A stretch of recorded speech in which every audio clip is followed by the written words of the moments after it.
All right, welcome everybody. We are about 1 minute out, so we'll give some time for people to come on and join us. But I wanted to jump on and say hi. I'm Mike Montague, Vice President of Online Learning at Sandler, and I have our very special guest today, Derek Pando. He is the Zoom video conferencing expert, and we're going to talk with him about the secrets to selling over video conferencing. A lot of people are doing it these days, and I've never heard a webinar about people talking about the best practices for that and the ins and outs and how do you get video started? What should you do in a video webinar? What makes it different during the sales process? So that's what we'll be talking about today.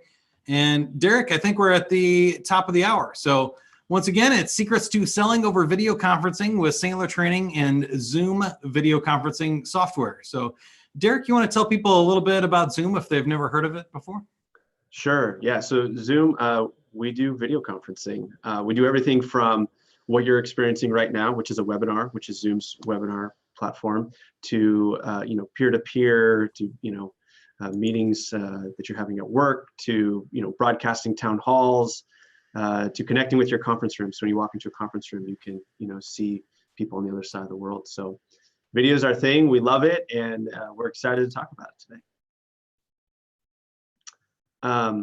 So yeah, let's should we dive right in then, Mike, to the content? You want to give it a minute or two more? Let people let's do it. We still have some people jumping in, and we'll give you the upfront contracts that you can type your questions in the Q&A area at the bottom of the screen. So if you have any questions for Derek or I as we go through, go ahead and pop them in there. And both of us are more than comfortable in taking your toughest questions. We also like easy ones that make us look really smart. So chime in with any of the questions you have in the Q&A box. We'll do that there. And if you're not familiar with Sandler Training, we're the world's largest sales training organization. So we do sales, management, and customer service training in over 250 locations worldwide, about 31 countries, 17 different languages, and about 31,000 people a year. So we collect best practices like this that we can share with our audience whenever we get the chance. So video selling is definitely going to be a big thing in 2018, and we wanted to collect some best practices and share them with you. So we hope you enjoy the program today. Derek, let's go for it. Awesome. Well, first I just want to just share why I kind of care so much about this topic. I spent most of my career, actually all of my career, working on software products that salespeople use every day. So I started at Salesforce.com before I came to Zoom earlier in 2017. Spent almost 4 years at LinkedIn, working specifically on LinkedIn Sales Navigator, which many salespeople use for their day-to-day. So when I came to Zoom, I couldn't help but think about video conferencing in the context of sales and what an important way it is to connect with our customers, and also some of the challenges that exist. And so one of the first things I did actually when I started here at Zoom was I reached out to a lot of the sales experts in the broader sales community that I've gotten to know over the years. And I said, hey, like, what are your tips for selling over video conference? Like, how do you make it as impactful as possible? And that became a blog post on the Zoom blog. And then that's also translated into a lot of what you're going to see today. But I've also added, if you've read the blog post, don't worry, we've also kind of updated and added some content.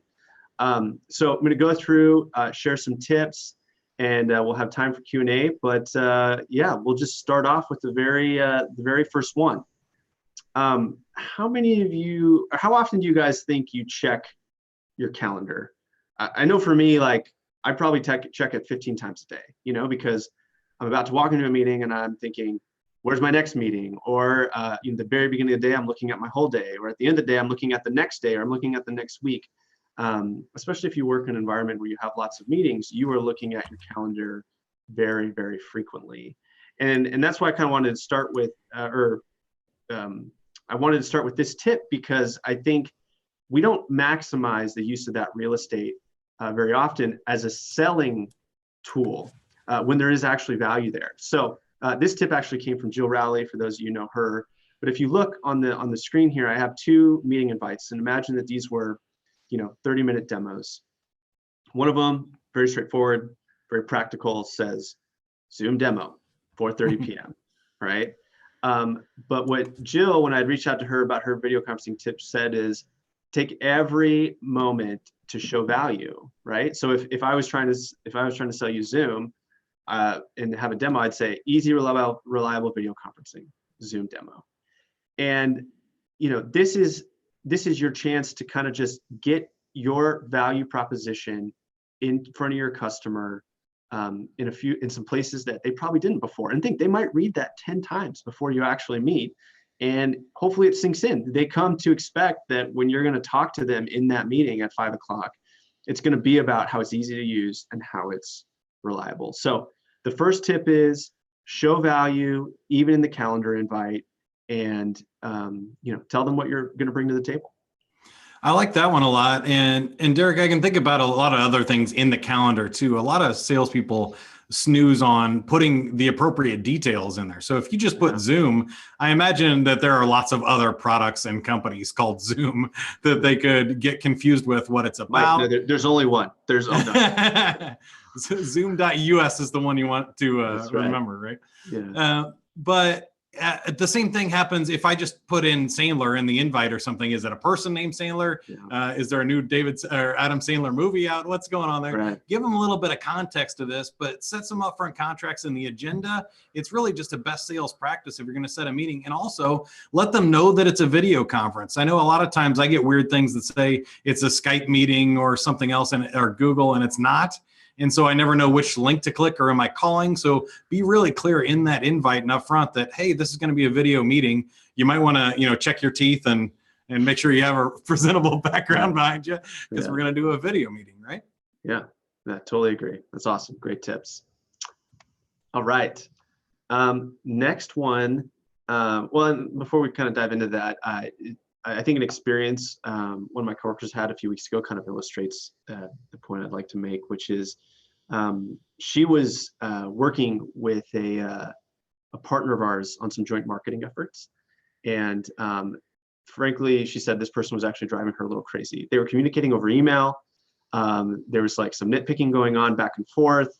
And so finally she got to the point where like she was very frustrated. She's like, I'm going to get on a call with this person. And of course, when I say call, I mean a video call. Mm-hmm. She got on a video call, and she described that like almost immediately, like her feelings towards that person changed. Not only were they able to communicate more effectively, but they were also able to understand a little bit. When you've just communicated with someone over email, they don't seem like a person to you. Like, you don't know what they sound like. You don't know what they look like.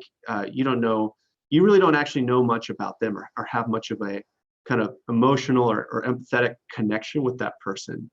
So it shows that, a little bit of like visual and audio connection with someone can really impact the way you communicate. I mean, think, for example, I think of the customer service experience a lot, where it's really easy to yell at somebody on the phone. Yeah. But like in person, it's a lot harder. A lot of people still yell at customer service people in person as well. But it's harder. You tend to humanize that person, and that's what you want to have happen in your sales process. You don't want them to think that you're somebody, or you want them to think that you're somebody somewhere who has feelings, who is a person, who has hopes and dreams, and treats you with respect. So this tip is turn the video on. And Mario Martinez, for those of you who know him, he was one who kind of when I reached out for that blog post, talked about this. He talked about how even if you get on a call with someone and they do not turn their video on, and they say they're not going to, that you should still do it. And the reason why is because it's just going to close that professional distance. Like, they're going to see you, they're going to understand you better, they're going to be able to recognize you. And so while that you may think, hey, Derek, that's kind of awkward, that's weird, like we should either all be on or not. The recommendation is just turn it on. And then you'll also find that a lot of times when you flip the video on, a couple minutes later, once, people kind of like adjusted, make sure, there's nothing crazy in the background, and, they don't, have some of their lunch on their face still, that they're going to turn their video on too. And you're able to have a much more productive conversation. Mike, go ahead. You're gonna say something? Yeah, I love that tip. And I think if you just look at this chart here, that's huge to me. In Sandler training, we talk a lot about the different parts of the communicated message. So the words you choose are only a small fraction of the message. The tone and how you say it is a larger piece. So you see that jump up a lot when it's in audio chat.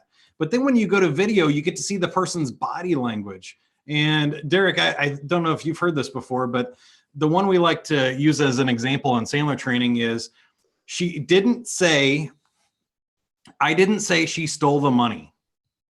Now, if we just typed that in, that could mean a lot of different things. But just by changing my tone, I could say, I didn't say she stole the money. I didn't say she stole the money.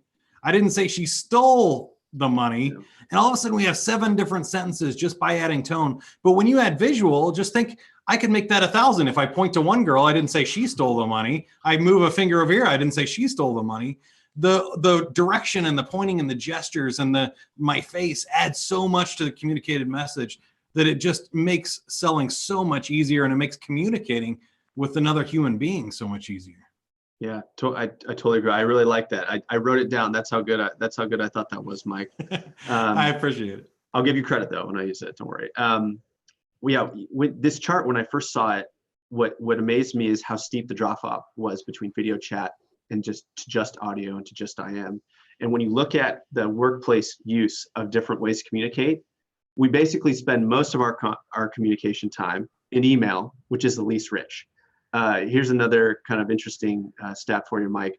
Any given email only has a 50% chance of being accurately interpreted in terms of like the tone of what people are trying to say. And, if we had more time, I could tell you stories of, people below managers scrambling because the tone sounded, upset, when in reality, they were just being frank, things like that. So when it matters, when it counts, when you need to make an impact, stack the deck in your favor and use all the tools in front of you to communicate as effectively as possible.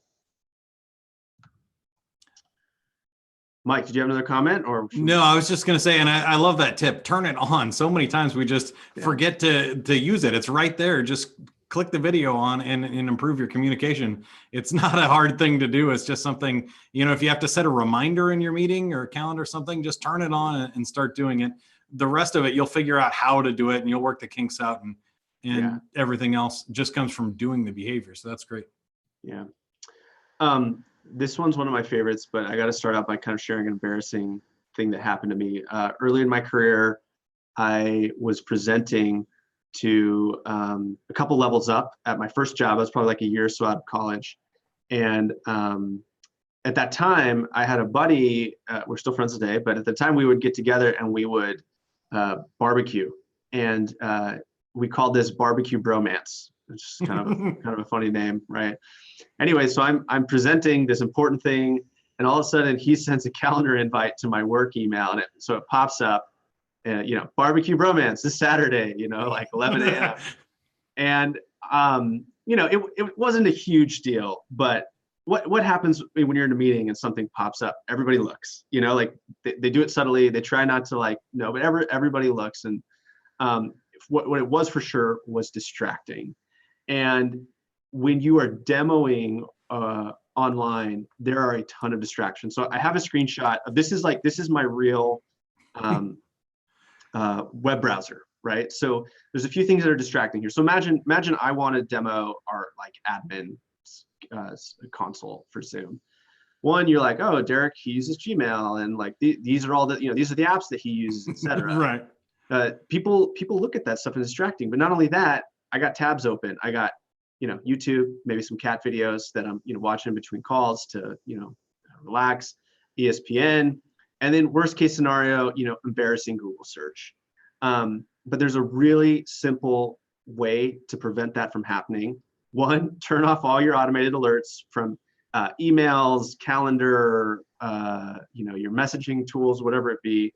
But then second, and this tip comes from Gabe Villamizar, hit F11.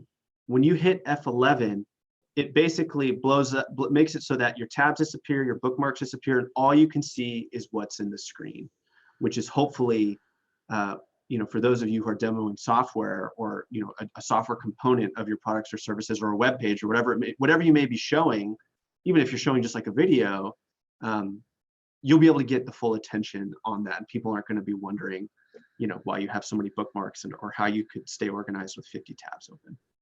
Yeah, going full screen is huge. And I know you can always, if you have multiple monitors, choose which monitor or window that you're sharing to eliminate some of those issues. And I think the distractions is the big message here, right, Derek? That if you're trying to have a meeting, and we know that always happens on webinars, and there's probably some people doing it right now as we talk, but they're checking email, you're looking at other stuff, an instant message pops up, whatever it happens to be, it stops you from effectively communicating with the other human being. So again, as I throw my sales trainer hat on, if you're trying to make a sale at the moment, what's the most important thing? It's the prospect that you're trying to connect with, not the things that are popping up, open windows or setting alerts on your calendar, or your phone buzzing and other things.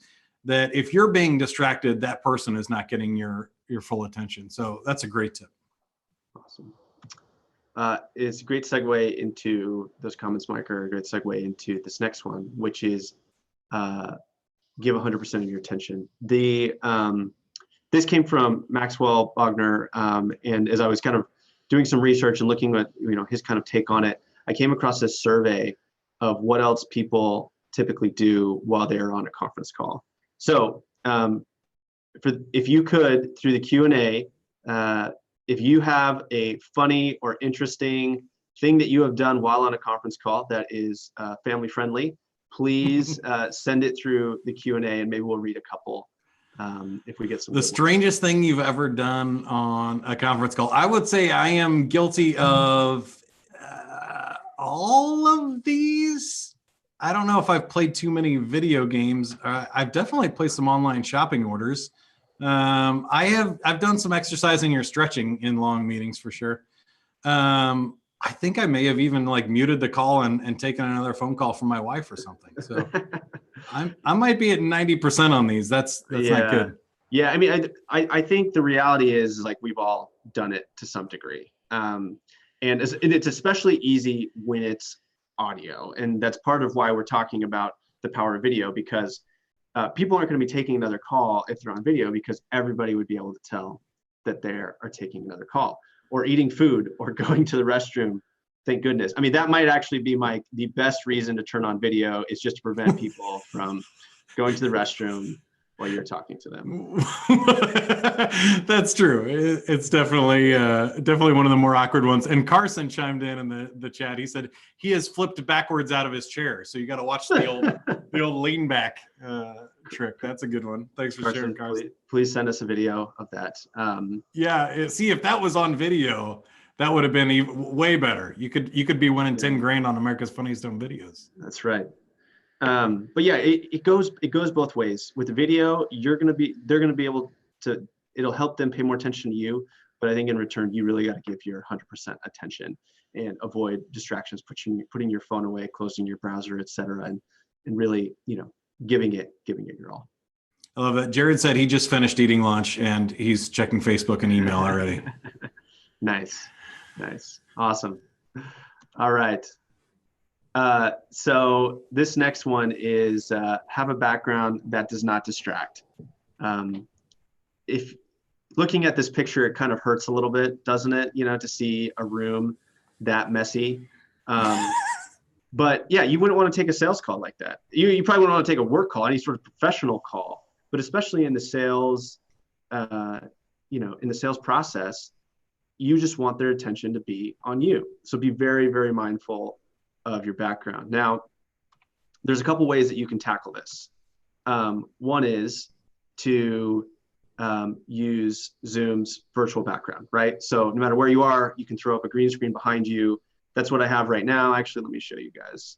I was going to see if you were going to break the third wall and show everybody what we're actually doing. I could do that. Mine's just a banner stand behind me. So if I drop that down, you'll see my Star Wars Lego collection behind me.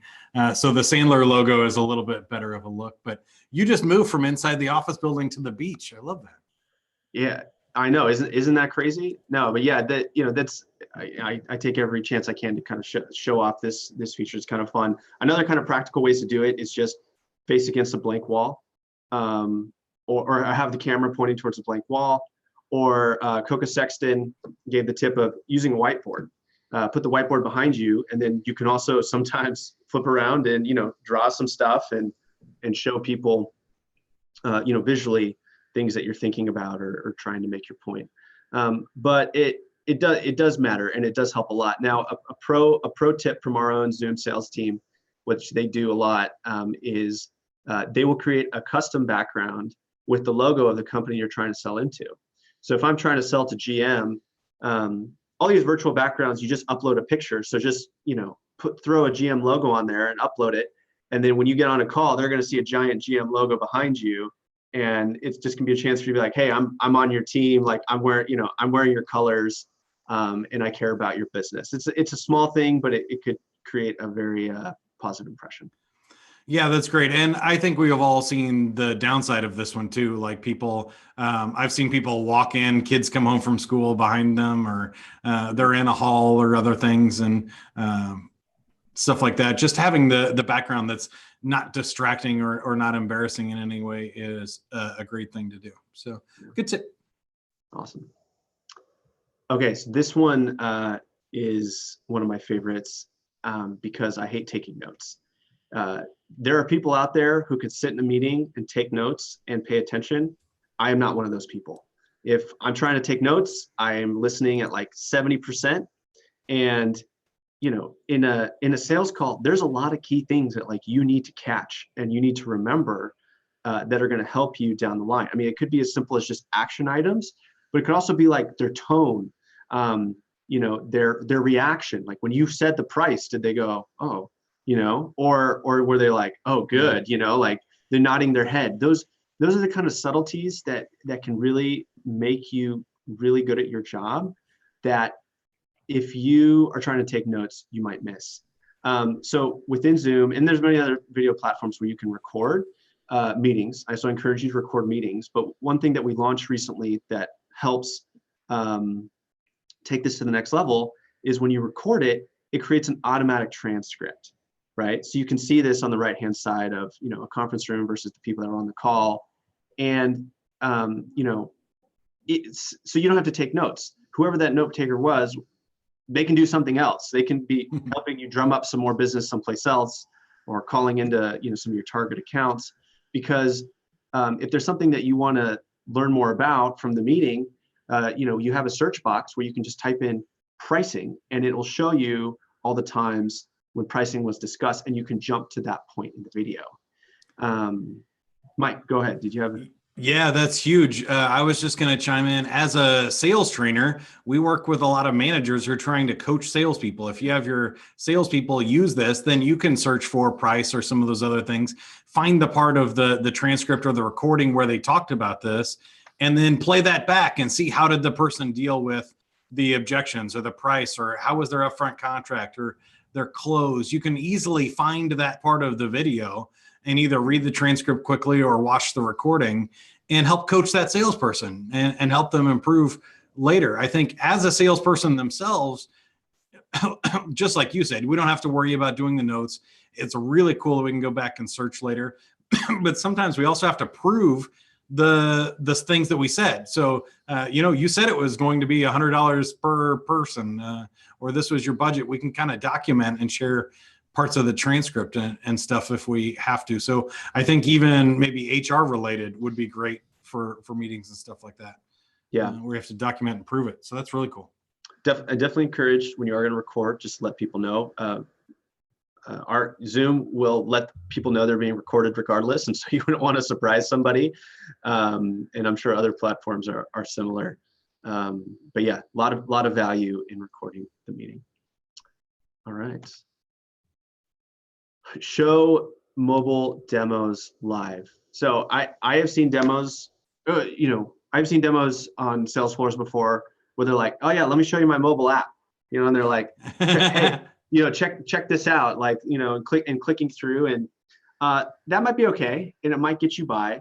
But these days with Zoom, you can easily integrate it to show, a live video of your phone. So you could be this is a screenshot of me sitting in a call with some of my coworkers, and I'm swiping through my phone, clicking on the app, etc. So if you have a mobile app as part of the products that you sell, I mean, these days it's kind of, almost no matter what you sell, it's an important component.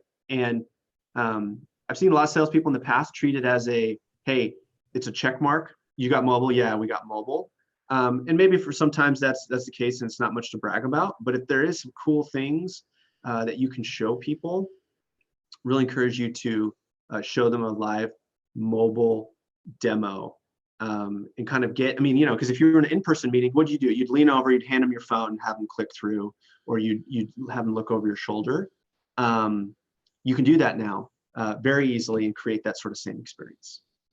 That's really cool. And I totally agree with that. I think people, when they get in and get to see it and use it, are some of the best things for sales. Once you have demonstrated it for them, let them get in and play with it too. So I love that you can actually show them what it looks like on the app rather than doing a website or something. But I think just even showing demos live is a good reason to have a video meeting and to do more video selling, because it's tough to talk about something on the phone or in an email, send them something that they might not watch, where here you can actually do the demo live, which is great. Yeah. All right. Then Mike, this brings us to our last tip. We're almost done and we'll go into Q&A. About a year and a half ago, I was complaining to someone that I schedule a lot of meetings, and they said, hey, have you used Calendly, which is a calendar application that hooks into your calendar. You send people a link and they can select what time. And not only that, but it gives you some options. You can see this here, to automatically populate how you want them, how you want to communicate with them. So my tip is, when it comes to video conferencing, put your link right in the Calendly. And there's lots of, Calendly is a great one that I like, but there's lots of them.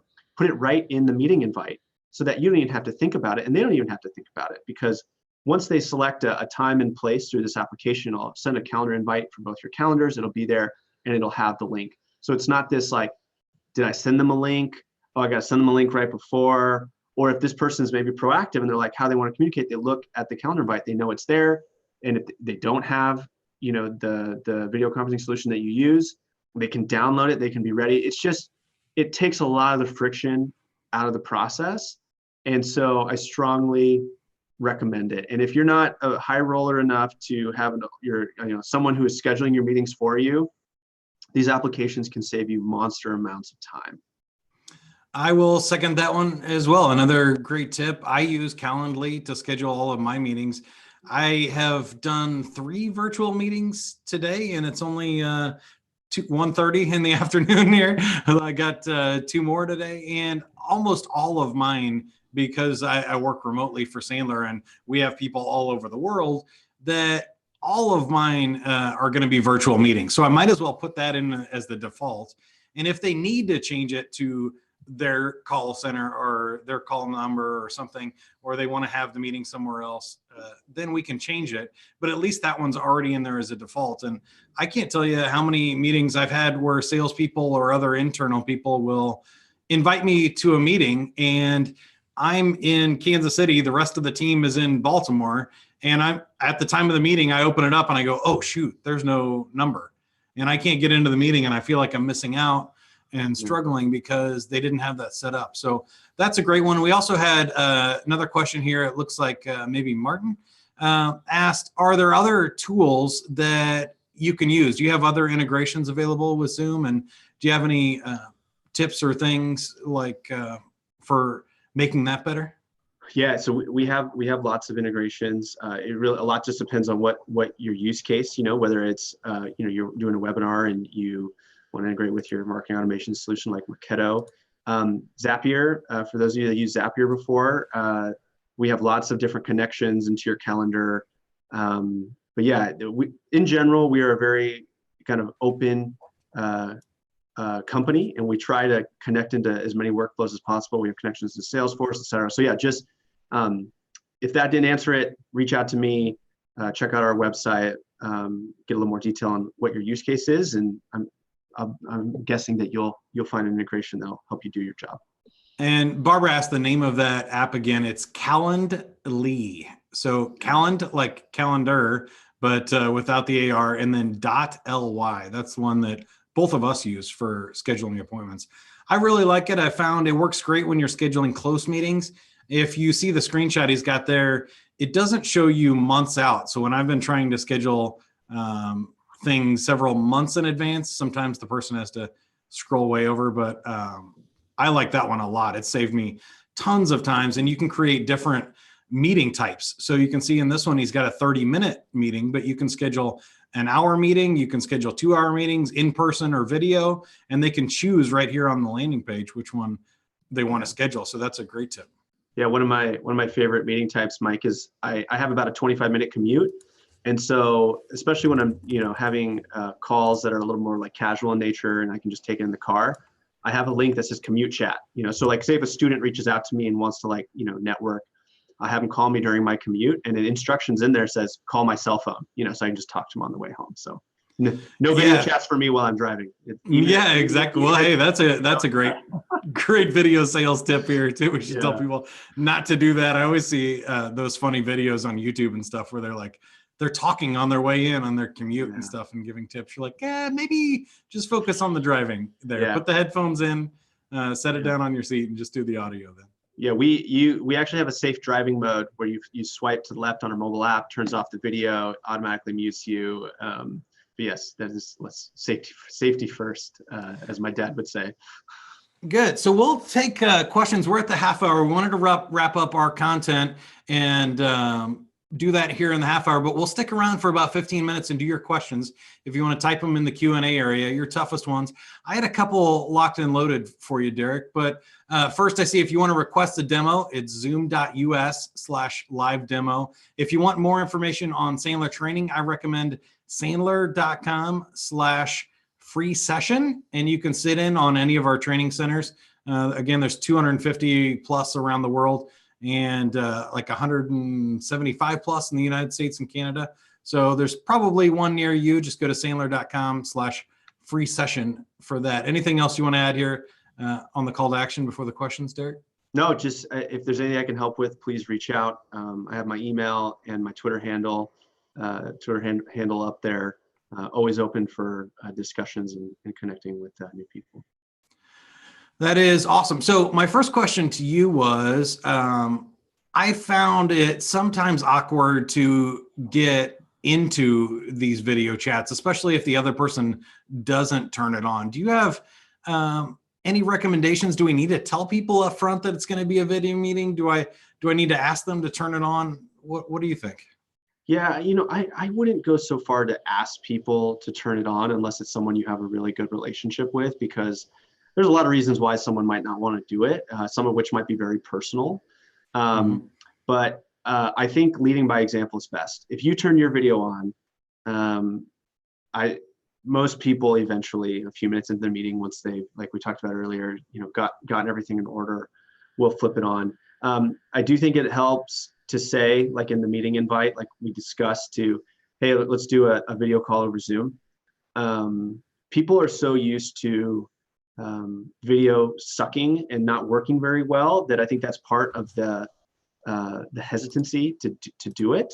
But if it works well for them, people are a little more excited. We actually did, we found this study that shows that when your video is like jerky or cuts out, it has the same emotional impact on the person seeing it as if you're being interrupted constantly. So it's not surprising that people have been hesitant in the past to turn the video on. Wow. And you bring up a good point, which we didn't talk about up to this point, but closing all of your other things that use internet bandwidth are important in a video chat. It eliminates distractions, but it also saves up your bandwidth. So if you're on Wi-Fi or if you're in a remote area that doesn't have super fast speed, to do video chat correctly, you're probably going to want to close Outlook. That one's a resource hog. But also sometimes your Google Drive or things that automatically sync up might be downloading big video files or uploading stuff while you're trying to communicate, right? Yeah, totally. Got some good questions coming in. Barbara has a great one for you, which is, how do I initiate a Zoom account? Should they just do the live demo, or if they just wanted to sign up, what's the best way to go for it?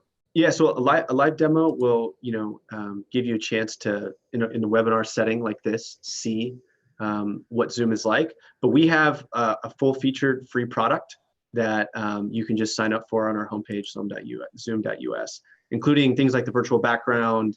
You can have up to 100 people in a meeting, all with our free product.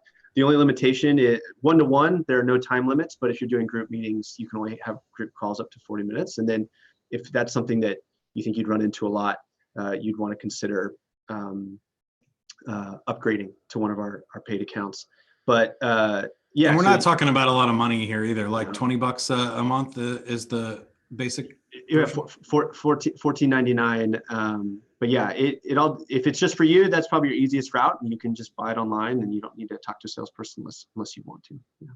That's awesome. A couple of other easy ones. So Rosie asks if the recording is going to be available later. You bet. We're actually pushing this up to YouTube live right now. So you can go to Sandler or youtube.com/Sandler Worldwide, and the video will be up there as soon as we're done. But we'll also process the recording here and email it out in the follow-up email. So you bet you can catch the recording. Alex, we're going to get to your question here in a second because he asked us to do a quick review, which I think would be great. We could go back to the beginning of the PowerPoint and kind of rapid fire them for anybody that joined late. So I think we just got Jess's too. She said, do you recommend setting expectations for a video call in the email first versus just showing up? And I think we would both say yes on that, right? Yeah, but just be flexible though. Some people, like, they're just going to dial in, or maybe they're on the road. But yeah, that'll definitely increase your chance by setting the expectation. Great. And Wendy said, is there training for business developers who are just starting out using video? I don't know if that's a technical question or a sales question, but I think that's the reason we wanted to do this webinar today. I haven't seen a whole lot. Do you guys have a regular series or anything you want to direct them to? No, well, this is the first kind of sales, business development targeted, educational webinar that we've done, but we'd like to do more. So, maybe send me some more details about what kind of things you'd like to look for, and or what kind of things would be of interest to you. And maybe Mike and I do an encore of this, or maybe he and I, do our own thing. But yeah, send us some more information about what would be helpful. I think that'd be great. Or just request that live demo, and that's a customized demo for you, so it's not like a video or anything, so they can show you whatever you need to know or answer your questions there. That's great. Okay, so Alex said, can you review each tip in a lightning round fashion at the end, please? So let's do it. I don't see any other questions in here, so you have a last chance. This will be your last call for questions as we go back and rapid fire hit our favorite ones here. Derek, take it away. All right, let's do it. Show value, even the calendar invite. You can see that we have two sales meetings here, but the second one shows the value even before they step into the meeting. All right. 2, turn on your video. You're going to be able to create emotional connections with people. You're going to be able to communicate better, understand them better. They're going to see you as a human being, which can be helpful in the sales process. Press F11 to get rid of all your tabs and your bookmarks, so that when you're demoing, you're sharing your screen and demoing something like a piece of software, all they'll focus on and see is the software. Give 100% of your attention. It's no secret that, especially on audio conference calls, that people get distracted, video as well. And so set the example by giving 100% of your attention, and then they will hopefully return it and give you 100% of their attention. Have a background that does not distract. That could mean using a virtual background. That could mean just using a whiteboard. That could mean just cleaning your room. But whatever it is, you don't want it to distract. Record meetings in Zoom, which creates an automatic transcript so that you don't need a note taker, and you can go back and do a text search and say, oh, what did they say about pricing? I can't remember. Save you a lot of time. Have your note taker drum up some more business for you somewhere else. Show your mobile demos live. You can easily share your screen live, whether it's showing a mobile website or application. It goes a lot further than, as we said, holding up your phone to the video. And then the last tip was put a video conference link inside apps that you use to schedule, like Calendly, so that people don't have to think about it. It's already in there. It's good to go. and you can jump in a call without any problems. That is awesome. Derek, thanks for doing the quick rundown. Again, I think some of the big things for me as a Sandler trainer and a salesperson are set those upfront contracts that it's going to be a video meeting. Tell them upfront, turn yours on so you can do bonding and rapport. The big one, an anonymous attendee here says, yes, more about the difference between audio and emails versus video. I think that graph you shared was just huge for me, that the engagement is much higher on video. You see smiles, you see people nodding, and what else did you have on this? Yeah, gestures, nods, laughter, laughter, and just general engagement is so much higher in person than video chat. And then audio and text is obviously the worst. People that type LOL are never laughing out loud. That's what I learned there. They are all liars.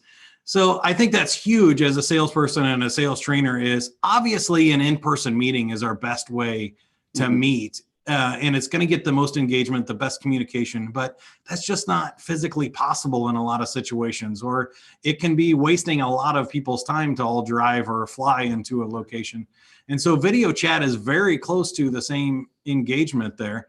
And then it drops off. So audio would be my third option. And then text or email in a chat would probably be our fourth option. And if you kind of look at those as a menu going down and you say, well, I'd like to meet with them in person as a salesperson. If I can't do that, I'll take a video chat. If I can't do that, I'll take a phone call. And if I can't do that, I'll send them an email over social media or something. I think you'll be working on what is most effective. And somebody asked what that data was based on. Do you remember where you got that chart? Yeah, I have a link to, if you email me, I can send you a link to the study. It was an academic research where they looked at, the way people are communicating and how it impacted their understanding. So email me and I can send you a link to the research. Yeah, I think intuitively we all know that too, but I got a couple of good ones for you too here. We'll take the last 4 minutes, Derek. And sure. A lot of people are not familiar with Zoom. So how is it different than the other ones that we might know, like a Skype or GoToMeeting or things like that? Or I guess also we had somebody else ask, forget what it was. Oh, I saw you had that conference room set up. I know from working with you guys that you have some meeting rooms that you can actually set up as virtual things, and they're like instant meetings. You just walk on and you walk into the room and you don't have to have any technical ability at all and just start a meeting from the touch of a pad or something. You want to talk about some of those really cool things that you guys have done to make it easier for people? Yeah, happy to. So first off, I think what makes us different is I kind of alluded to it, like we are the easiest and most reliable used video conferencing service. Video conferencing has been the product that people have loved to hate over the past couple of years, and I was one of them before I got familiar with Zoom. Our founder left WebEx. He helped build WebEx from the ground up. He wanted to re-architect the thing from scratch so it'd work in today's mobile, across all different platforms, low bandwidth situations. They said, no thanks. So he left WebEx, took 40 of the top engineers and started Zoom. So, I always say the proof is in the pudding. Just download our free version, test it, call somebody in India, call someone in China, call someone in the Philippines and in New York. And our hope is, and I'm very confident you're going to be impressed with the quality. So that's my kind of pitch for Zoom, and, test it out and find out for yourself. Mike, to answer your question, yeah, so we do, we integrate into room systems, big and small, whether it's a 3 to 5 person huddle room or whether it's a board room. How in the movies, when they look at the future or the Avengers, they'll have seamless video conferencing and big screens popping up, and looks amazing and crisp and in real time. That's what we try to make happen. We're only a software business, so we don't sell the hardware. So we work with probably a lot of hardware you might already have in terms of like cameras, and if you have existing video systems, legacy systems, we connect into them as well. Yeah, we just want video to be everywhere. We want to make communication as frictionless as possible. I like it, and I really appreciate you sharing all these tips with us today. Again, it's a topic I haven't heard in any other place, so I appreciate you putting this together for us and doing your research on making it work. Any last words for everybody? Just thank you so much. If I can help with anything, please reach out, and really appreciate you guys taking the time to listen to us today. Yep. Have a great week. Good selling, everybody. And the recording will be coming to you shortly. Thanks for listening. Thanks.